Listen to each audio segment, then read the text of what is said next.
बिंद्रा यांच्या उदाहरणावरून काय शिकाल? विवेकशून्य बिंदा. या व्हिडिओमधून कोणावर टीका करणे हा उद्देशच नाही, तर झालेल्या घटनांपासून आपण काय शिकलं पाहिजे हे गरजेचं आहे. तर या घटनेतून आपण काय बोध घेतले पाहिजेत हे पाहूया. विवेक बिंद्रा यांनी खूप मेहनत घेऊन व्यवसायाच्या दुनियेत आपली वेगळी ओळख निर्माण केली होती. आपल्या वेगळ्या आक्रमक शैलीत ते व्यवसायाचे धडे देतात आणि त्यामुळेच त्यांना फॉलो करण्याची संख्या खूप मोठी आहे. परंतु एवढ्या हुशार माणसाचं नेमकं काय चुकलं हे पहिल्यांदा समजून घेतलं पाहिजे.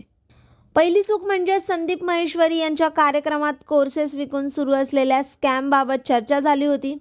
त्यात त्यांनी कोणाचेही नाव घेतलेले नव्हते. त्यामुळे बिंद्रांनी ते स्वतःच्या अंगावर घेतले आणि संदीप महेश्वरी यांना कायदेशीर नोटीस पाठवली आणि इथेच त्यांची मोठी चूक झाली. त्यांनी जर याकडे दुर्लक्ष केले असते तर हा विषय एवढा वाढलाच नसता. त्यामुळे आपण यातून एक बोध घेणं गरजेचं आहे की कोणी टीका केली तर दुर्लक्ष करणे हेच उत्तम. विवेक बिंद्रा यांची दुसरी चूक म्हणजेच विवेक बिंद्रा हे एक उत्तम कोच आहे आणि बिझनेसच्या त्यांच्या ज्ञानाबद्दल शंकाच नाही. परंतु लोकांना बिझनेसचे धडे देणारे दिग्गज असलेल्या बिंद्राकडून सुद्धा चुकीचे बिझनेस मॉडेल होऊ शकते याचा प्रत्यय आला. परंतु त्याने वेळेत चूक ओळखून यात बदल करणे गरजेचे होते. परंतु त्याने आपले मॉडेल सुरूच ठेवले. यातून आपण काय बोध घ्याल? तर व्यवसाय करताना चुका या होतातच. त्यामुळे चुकांना घाबरू नका, पण वेळेत चुका ओळखून त्या दुरुस्त करणे गरजेचे आहे.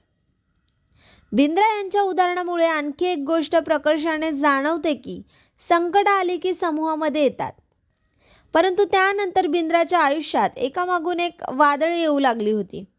आता त्यांच्या खाजगी आयुष्यातही समस्या चव्हाट्यावर येत आहेत.